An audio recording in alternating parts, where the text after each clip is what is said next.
Hello students, good morning. अब question हम एक डिस्कस करेंगे। आप देखिए, the arm P Q, this arm P Q of the rectangular conductor, this is rectangular conductor, is moved from x is equal to 0, is moved from this rectangular conductor is moved from x is equal to 0, is moved from x is equal to 0 outwards. इस rectangular conductor को हम बाहर की ओर लेके जा रहे हैं। The uniform magnetic field extend up to x is equal to b. Uniform magnetic field यहां से यहां तक है, x is equal to b, and 0 for x is equal to x is greater than b. इसके बाहर कोई भी magnetic field नहीं है। Further it is perpendicular to the loop, इस लूप के परपेंडिकुलर मैग्नेटिक फील्ड है। क्रॉस शो कर रहा है कि लूप के परपेंडिकुलर मैग्नेटिक फील्ड है और इनवर्ड है। Only the arm P Q possesses the substantial resistance R. इस आर्म पी क्यू के पास ही रेजिस्टेंस है, बाकी ये कंडक्टर है, ये पूरा का पूरा कंडक्टर है। केवल जो आर्म पी क्यू है उसी के पास थोड़ा सा रेजिस्टेंस आर है।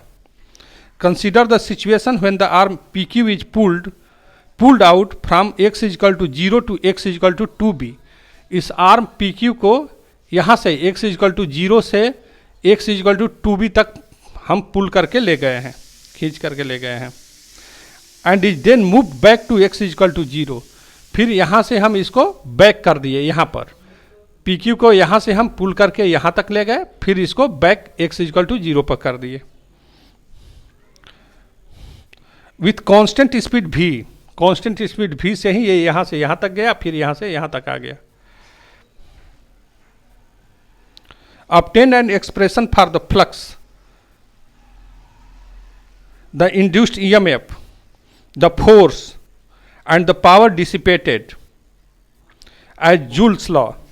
Sketch the variation of the quantities with distance. ये हमको प्लॉट करना है मैग्नेटिक फ्लक्स कैसे चेंज हो रहा है। मैग्नेटिक फ्लक्स कैसे चेंज हो रहा है आपको पता है। Magnetic flux phi is equal to, solution में यदि आप आ जाएं तो magnetic flux phi is equal to B into A, तो phi is equal to B.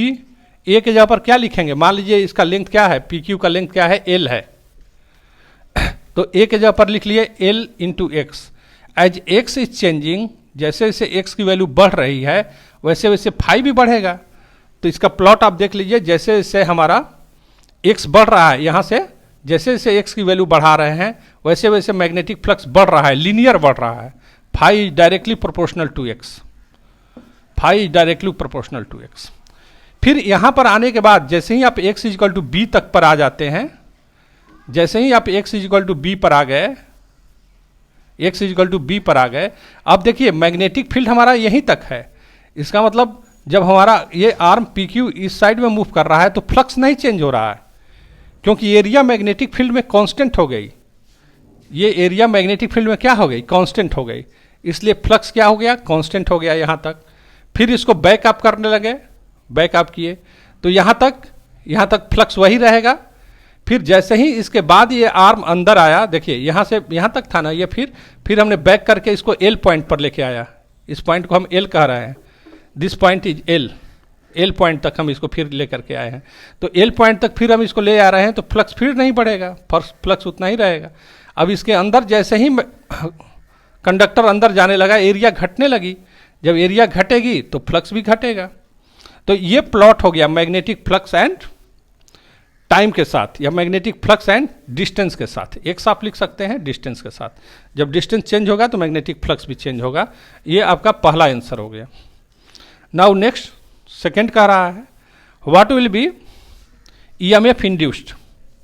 अब ईएमएफ इंड्यूस्ड की बात कर रहा है, फ्लक्स द ईएमएफ इंड्यूस्ड। तो आपको पता है फाई इज इक्वल टू, अभी हमने लिखा बी इंटू ए, सेकेंड पार्ट के लिए हम बोल रहे हैं, बी ए के जगह पर एल इंटू एक्स, तो d phi by d t is what, d by d t, phi के जगह पर बी एल एक्स, तो d phi by d t is equal to B into L को common ले लीजिए, dx बाई डी टी, इस ds by d t को हम भी लिखेंगे, तो this d phi by d t is equal to what, B L भी।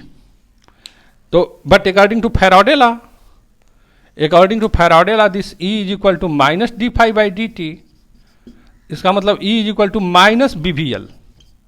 और ये देखिए, ये जो बी वी एल है x पर डिपेंड नहीं कर रहा है लेकिन ये EMF कब तक इंड्यूस्ड होगा, जब तक मैग्नेटिक फ्लक्स में चेंज होता रहेगा। तो इसको यदि हम लिखें, आपका EMF के लिए ग्राफ प्लॉट करें, EMF के लिए, तो देखिए माइनस आ गया। माइनस होने कहने का मतलब है कि मैग्नेटिक फ्लक्स क्या है, निगेटिव है। जब फाई हमारा पॉजिटिव है उस समय मैग्नेटिक फ्लक्स निगेटिव है, और निगेटिव मैग्नेटिक फ्लक्स क्या है, कांस्टेंट भी है। मैग्नेटिक फ्लक्स एक कांस्टेंट है, ये एल पॉइंट तक मैग्नेटिक फ्लक्स कांस्टेंट है। वैल्यू क्या है, बीवीएल। ये हो गया हमारा माइनस बीवीएल है ये। अब फ्लक्स यहाँ पर देखिए, यहाँ से यहाँ तक मैग्नेटिक फ्लक्स में चेंज नहीं हुआ, यहाँ तक मैग्नेटिक फ्लक्स में कोई चेंज नहीं हो रहा है। तो जब मैग्नेटिक फ्लक्स में कोई चेंज नहीं होगा तो EMF भी इंड्यूस्ड नहीं होगा। तो यहाँ से यहाँ तक EMF क्या हो गया, जीरो हो गया। यहाँ तक EMF इंड्यूस्ड जीरो हो गया। इसके बाद अब फ्लक्स चूंकि घट रहा है, तो जैसे ही फ्लक्स घटने लगा तो ये हमारा क्या हो गया, प्लस हो जाएगा। भाई जब फाई बढ़ रहा था, जब फाई पॉजिटिव था, डी फाई हमारा क्या था, बढ़ रहा था, मतलब डी फाई जब पॉजिटिव था, फाई जब बढ़ रहा था तो d phi positive, d phi जब पॉजिटिव हो गया तो ई की वैल्यू निगेटिव आ जाएगी। लेकिन जब मैग्नेटिक फ्लक्स घटने लगा तो डी फाई क्या हो जाएगा, निगेटिव। तो ये निगेटिव और निगेटिव मिलके ये पॉजिटिव हो जाएगा। तो अब EMF कितनी हो जाएगी भाई, अब ये प्लस हो गया। यहाँ से यहाँ तक EMF की वैल्यू प्लस हो गई, ये वैल्यू प्लस हो गई। और वैल्यू क्या हो गया इसका, E is equal to BVL, वो तो कांस्टेंट ही रहेगा, E is equal to BVL ही होगा, E is equal to BVL। तो ये रहा EMF में और प्लॉट x में और EMF में, ये x हो गया, x को ऐसे हम लिखते हैं। फिर नेक्स्ट कह रहा है द फोर्स। अब फोर्स के लिए एक्सप्रेशन, तो फोर्स के लिए एक्सप्रेशन से पहले आप करंट के लिए जान लीजिए। करंट का क्या होगा, थर्ड पॉइंट यदि हम करंट के विषय में बात करेंगे तो I is equal to E by R, चूंकि रेजिस्टेंस R है तो I is equal to E के जगह पर अभी आप BVL लिखे हैं बाई आर, तो करंट कितना होगा, ये E माइनस हो गया, माइनस BVL बाई आर। तो यदि करंट के लिए हमको प्लॉट करना होगा, अब इसको इतना पूरा लिखने के बाद आप इसको नेक्स्ट में आप करंट के लिए प्लॉट कर लीजिए। तो करंट के लिए प्लॉट करेंगे तो कितना होगा, ये आप लिख लीजिए। चलिए मैग्नेटिक फ्लक्स था, हम यहीं पर चेंज कर दे रहे हैं इसमें। करंट के लिए करंट भी तो वही हो जाएगा, BVL कांस्टेंट, यहाँ से यहाँ तक इंड्यूस्ड करंट होगा।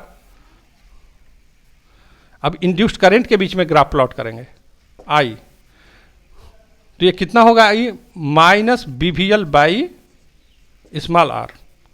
यहाँ करंट की वैल्यू क्या होगी, यहाँ से जीरो, L और इस पॉइंट तक से इस पॉइंट तक करंट की वैल्यू क्या हो गई, जीरो हो गई।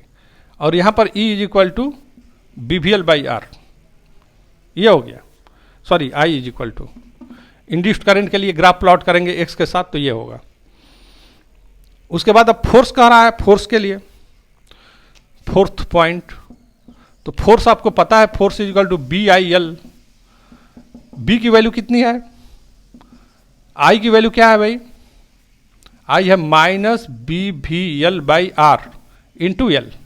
तो F is equal to minus B square VL square by R, ये हो गया फोर्स। इस कंडक्टर पर फोर्स क्या लगेगा, कितना लगेगा, B स्क्वायर VL स्क्वायर।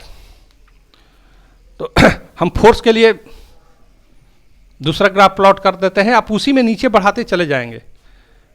जैसे हमने 5 बनाया एक ग्राफ, उसके बाद हमने EMF बनाया, उसी के नीचे हमारे पास क्योंकि जगह नहीं है तो मिटा मिटा के लिख रहे हैं, इसी में आप क्या करेंगे, इसी में एक ग्राफ प्लॉट करेंगे उसके नीचे। अब चलिए हम फोर्स की बात कर रहे हैं, हमने आपको मैग्नेटिक फ्लक्स बता दिया, EMF इंड्यूस्ड बता दिया। अब फोर्स के लिए देखिए, तो फोर्स कब तक इंड्यूस्ड होगा, कब तक फोर्स लगेगा इस कंडक्टर पर, जब देखिए जब ये कंडक्टर इधर जा रहा है, कंडक्टर जब इधर मूव कर रहा है तो इंड्यूस्ड करंट कितना होगा by Fleming right hand rule. This is direction of magnetic field. This is direction of motion of conductor. Thumb shows the direction of motion of conductor. Then the central finger will show the direction of induced current. That is direction of induced current will be from Q to P. Induced current का direction Q to P है. Then what will be direction of force? Right hand आपको induced current का direction बताता है और left hand force का direction बताता है. तो what will B direction of force? This magnetic field, four finger shows the magnetic field. Central finger shows the direction of induced current.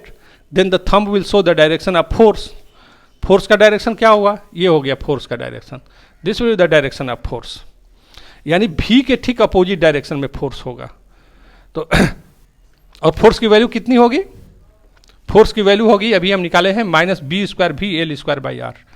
अब देखिए फोर्स कब तक काम करेगा? जब तक कि मैग्नेटिक फ्लक्स में चेंज हो रहा है, जब तक ईएमएफ इंड्यूस्ड हो रहा है तभी तक ना काम करेगा. तो ईएमएफ तो यहीं तक है. जब तक ईएमएफ है तभी तक फोर्स है. जब ईएमएफ नहीं है तो फोर्स कितना होगा? और ये निगेटिव साइन शो कर रहा है कि स्पीड के अपोजिट डायरेक्शन में फोर्स है. हम ग्राफ प्लॉट करें तो निगेटिव साइन शो कर रहा है कि एफ क्या है? -b² VL² by are opposite direction में है.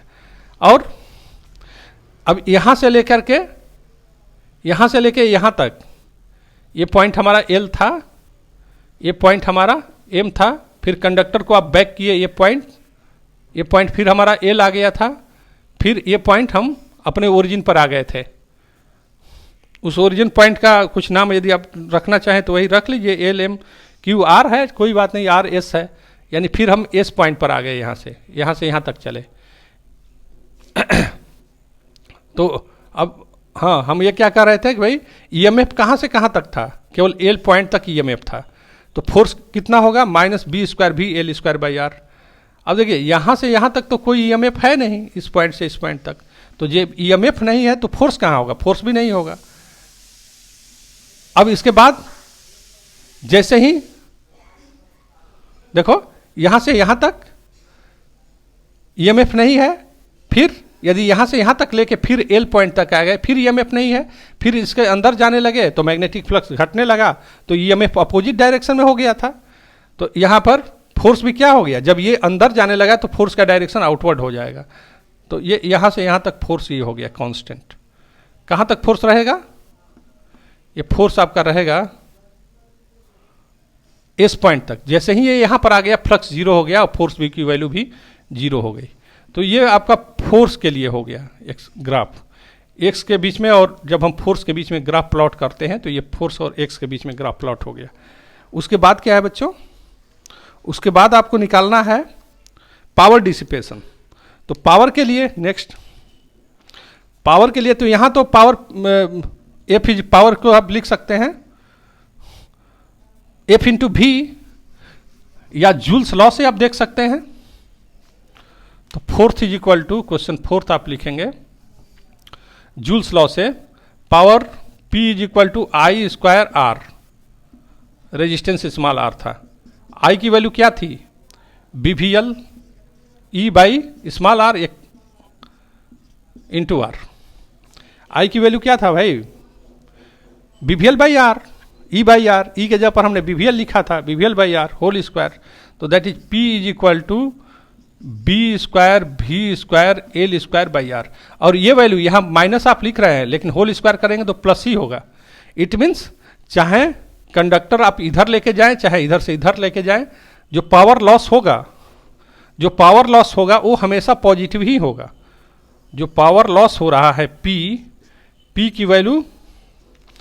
की वैल्यू हमेशा पॉजिटिव होगी. P की वैल्यू क्या होगी? हमेशा पॉजिटिव होगी. और उसकी वैल्यू कितनी आ जाएगी? इस हाफ के लिए भी P की वैल्यू क्या होगी? पॉजिटिव ही होगी. इतने जगह के लिए भी P की वैल्यू पॉजिटिव हो रही है. P की वैल्यू पॉजिटिव हो रही है. तो ये बहुत इंपॉर्टेंट है. और P की वैल्यू है कितना? P की वैल्यू आप लिख सकते हैं P is equal to, P की वैल्यू है आपका b² V² L² by are. इतना वैल्यू होगा। तो ये क्वेश्चन बहुत ही इंपॉर्टेंट है, इसको आप नोट कर लेंगे। Okay, now next example.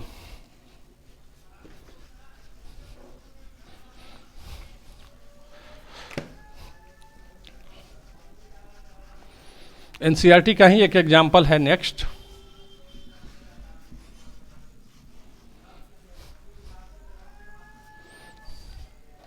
NCERT example है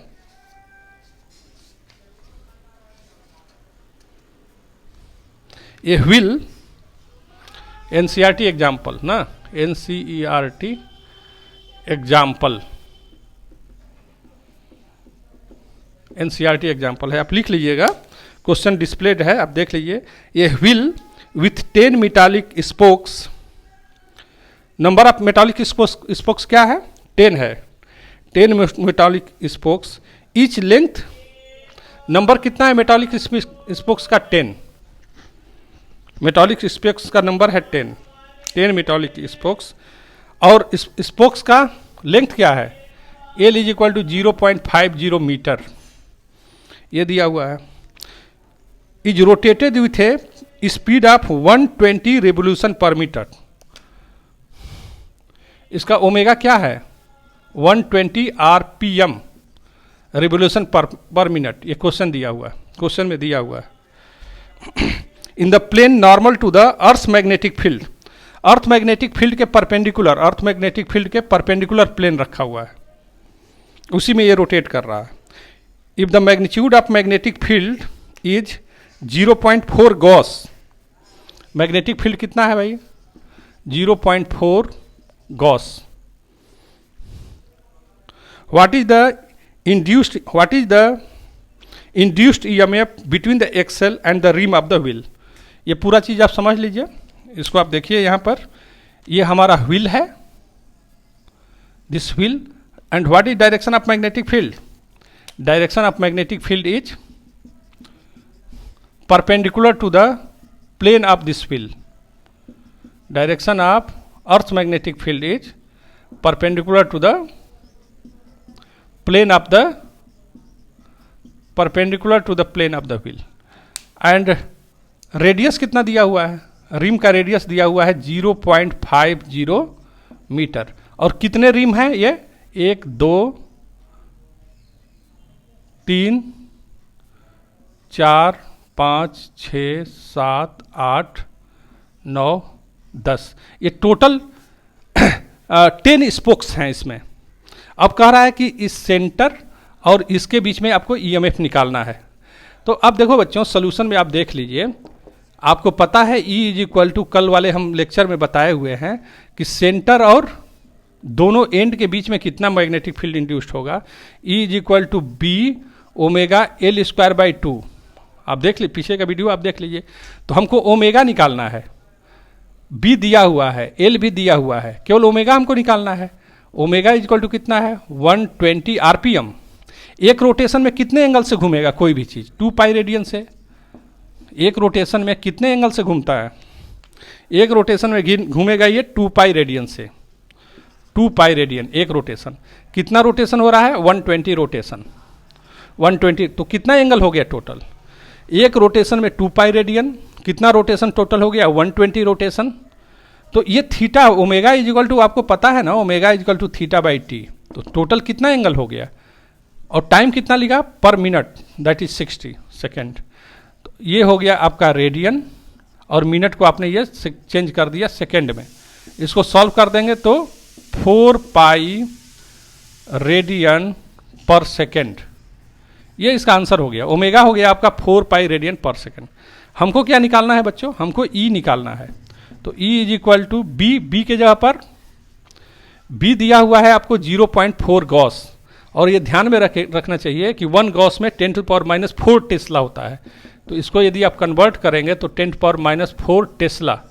इस कैपिटल गॉस आपका CGS यूनिट है और टेस्ला MKS यूनिट है। तो B के जगह पर आप लिखेंगे 0.4 इंटू 10⁻⁴।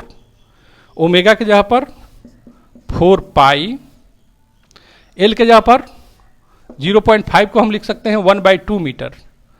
तो हम एल के जगह पर क्या लिखेंगे, एल स्क्वायर यानी 1/2 का होल स्क्वायर बाई आर।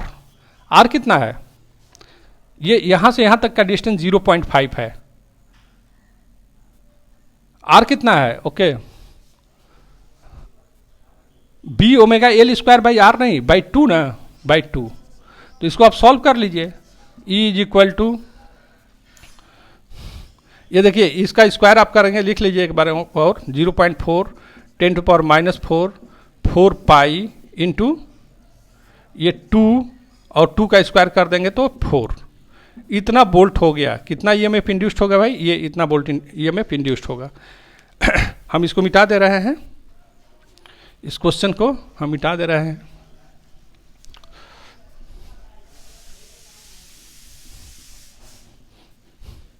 इसको आप सॉल्व कर लीजिए। तो E is equal to what, E is equal to, ये 4 से 4 कैंसिल आउट हो गया और ये कैंसिल आउट हो गया, ये 0.2 बच गया, यहाँ 10⁻⁴ बचा, फिर ये यहाँ पाई हो गया। तो E is equal to 0.2 into pi के जगह पर 3.14 इंटू 10⁻⁴ वोल्ट। तो E इज इक्वल टू, इसको सॉल्व कर देंगे तो 6.28, और ये 0.2 है, 0.2 को सॉल्व करेंगे तो 2 इंटू 3.14 इंटू ये 10⁻⁵ हो जाएगा, इतना वोल्ट। तो E is equal to 6.28 into 10⁻⁴ volt. इतना ईएमएफ इंड्यूस्ड होगा इसके और इसके बीच में।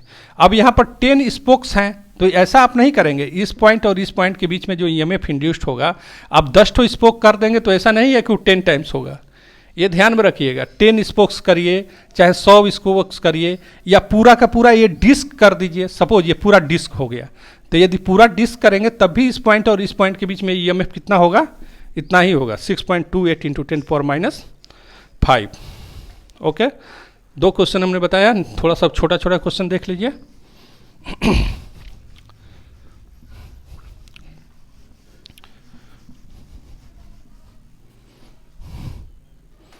थर्ड देखिए, मान लीजिए कि ये हमारा दिया हुआ है conductor and current is increasing. Suppose current is increasing, इस कंडक्टर में करंट बढ़ रहा है और हमको एक कॉइल दिया हुआ है यहाँ पर, और इसका जो प्लेन है कंडक्टर के प्लेन में ही है, ये सब प्लेन अब ब्लैक बोर्ड है। क्वेश्चन कह रहा है कि when current is increasing then what will be the current induced in the coil. तो आपको पता है phi is equal to B into A. जब करंट बढ़ेगा तो मैग्नेटिक फील्ड बढ़ेगा, मैग्नेटिक फील्ड बढ़ेगा तो फ्लक्स बढ़ेगा। तो इसमें करंट का डायरेक्शन, पहले तो करंट का डायरेक्शन ये है, तो मैग्नेटिक फील्ड का डायरेक्शन क्या होगा इस कॉइल में, दैट विल बी आउटवर्ड। आप देखिए इसको इस ढंग से हम पकड़ेंगे, suppose this is direction of current, suppose this is direction of current, इस प्लेन पर आप देखिए, suppose this is direction of current, हमको यहाँ मैग्नेटिक फील्ड निकालना है, तो वहाँ पर हमारा फिंगर क्या है, आउटवर्ड आ रहा है। What is direction of field, ये आउटवर्ड आ रहा है। इट मीन्स यहाँ पर मैग्नेटिक फील्ड का डायरेक्शन आउटवर्ड है, जिसको हम डॉट से शो करते हैं। क्रॉस शो करता है inward magnetic field, dot show करता है the direction of magnetic field is outward. तो मैग्नेटिक फील्ड का डायरेक्शन क्या हो गया बच्चों, आउटवर्ड हो गया। अब चूंकि करंट बढ़ रहा है तो फील्ड भी बढ़ेगा, फील्ड बढ़ेगा तो फ्लक्स बढ़ेगा। तो इसमें करंट लेंज रूल के अनुसार करंट का डायरेक्शन इस ढंग से होना चाहिए कि मैग्नेटिक फ्लक्स के बढ़ने का विरोध करे, दैट इज बी के बढ़ने का विरोध करे, क्योंकि ये तो कांस्टेंट हो गया है, हमारा एरिया तो चेंज नहीं हो रही है। तो बी के बढ़ने का विरोध करे, यानी आउटवर्ड मैग्नेटिक फील्ड के अपोजिट डायरेक्शन में फील्ड होना चाहिए। ये आउटवर्ड मैग्नेटिक फील्ड के अपोजिट डायरेक्शन में फील्ड होना चाहिए। ये आउटवर्ड था, फील्ड हमारा क्या होना चाहिए, इनवर्ड होना चाहिए। इनवर्ड हो जाएगा तभी ना मैग्नेटिक फील्ड घटेगा। बढ़ने का विरोध करना मतलब घटना है, तो घटाने का मतलब ये आउटवर्ड मैग्नेटिक फील्ड था तो इनवर्ड मैग्नेटिक फील्ड हो जाएगा। इसलिए करंट का डायरेक्शन क्या हो गया, ये क्लॉकवाइज हो गया। तो इस फिगर में करंट का डायरेक्शन हो गया क्लॉकवाइज। सिमिलरली सेम क्वेश्चन है, और ये current is decreasing. Suppose current is decreasing, current घट रहा है। सेम क्वेश्चन है, करंट इज व्हाट, डिक्रीजिंग। अब करंट घटने लगा बच्चों, देखो phi is equal to B into A. अब करंट घट रहा है, करंट घटने का मतलब मैग्नेटिक फील्ड घटने लगा, मैग्नेटिक फील्ड घट रहा है, मैग्नेटिक फ्लक्स फाई घटेगा। तो करंट का डायरेक्शन इस ढंग से होना चाहिए कि घटने का विरोध हो, यानी मैग्नेटिक फील्ड यदि आउटवर्ड है तो मैग्नेटिक घटने का विरोध हो, मतलब सेम डायरेक्शन में होगा तभी ना घटने का विरोध होगा। That is magnetic field outward है तो आउटवर्ड डायरेक्शन में ही इंड्यूस्ड करंट की वजह से भी मैग्नेटिक फील्ड होना चाहिए। आउटवर्ड है तो आउटवर्ड में हो तभी तो मैग्नेटिक फील्ड के घटने का विरोध हो, तो विरोध होगा। तो आउटवर्ड का मतलब क्या हुआ, करंट का डायरेक्शन यदि क्लॉकवाइज हो गया, करंट का डायरेक्शन यदि क्लॉकवाइज हो गया तो मैग्नेटिक फील्ड, दोनों मैग्नेटिक फील्ड आउटवर्ड हो जाएंगे, मैग्नेटिक फील्ड बढ़ जाएगा तो फ्लक्स के घटने का विरोध हो जाएगा। तो इस ढंग से इन दोनों क्वेश्चंस को आप नोट कर लेंगे। थर्ड, इसको आप फोर्थ लिख सकते हैं। एक क्वेश्चन और हम आपको करा दे रहे हैं।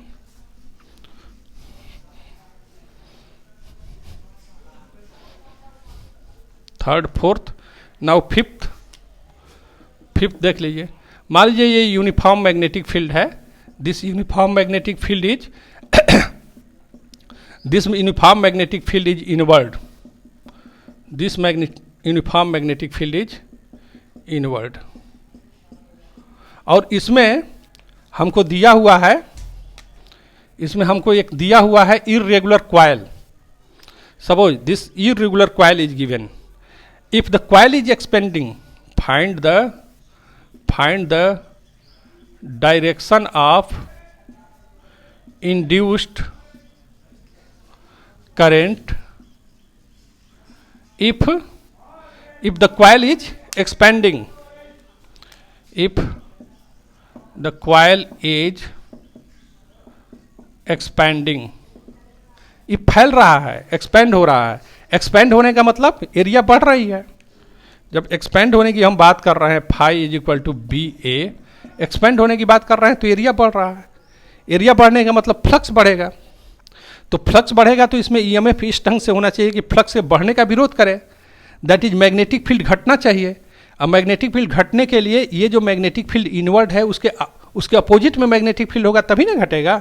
दैट इज अपोजिट में होने के लिए thumb shows the direction of magnetic field, this finger shows the direction of current. तो करंट का डायरेक्शन यदि एंटी क्लॉकवाइज हो गया, if the direction of current is anti clockwise, तो मैग्नेटिक फील्ड आउटवर्ड हो गया और ये इनवर्ड मैग्नेटिक फील्ड का विरोध किया और बी घट गया। तो ये हो गया। तो मतलब the direction of current will be anti clockwise. Answer में लिखेंगे the direction of current is anti clockwise. Current का डायरेक्शन एंटी क्लॉकवाइज हो गया। नाउ नेक्स्ट, अब जो भी हो गया, फोर्थ, फिफ्थ, या अब देख लीजिए जो भी नंबर हो गया, सिक्स्थ। अब यहाँ पर एक मान लीजिए कि एक ट्रेंगुलर कॉइल है। Suppose you have given A triangular coil, A triangular coil is given. ये ट्रेंगुलर कॉइल है, एक ट्रेंगल है, और इस ट्रेंगल को हम खींच के बाहर ले जाने लगे। If the find the direction of induced current in this figure. यदि बाहर जा रहा है तो बाहर जाने का मतलब एरिया मैग्नेटिक फील्ड के बाहर जाने लगी, एरिया घटने लगी। एरिया घटने का मतलब मैग्नेटिक फ्लक्स घटेगा। मैग्नेटिक फ्लक्स घटने का मतलब क्या हुआ, इसमें इंड्यूस्ड करंट इस ढंग से होना चाहिए कि घटने का विरोध करे। दैट इज बी को बढ़ाना होगा। बी को बढ़ाने का मतलब सेम डायरेक्शन में मैग्नेटिक फील्ड, सेम डायरेक्शन में मैग्नेटिक फील्ड का मतलब इनवर्ड मैग्नेटिक फील्ड। इनवर्ड तब कब होगा, जबकि करंट का डायरेक्शन क्लॉकवाइज होगा। तो this will be the direction of, this should be direction of current. Clockwise direction होगा करंट का, तभी ये बी बढ़ेगा। तो direction of current will be clockwise. तो ये सब इतने हम आपको एग्जांपल्स दिए। Okay, thank you. Next day कुछ और क्वेश्चन हम सॉल्व करेंगे रिलेटेड टू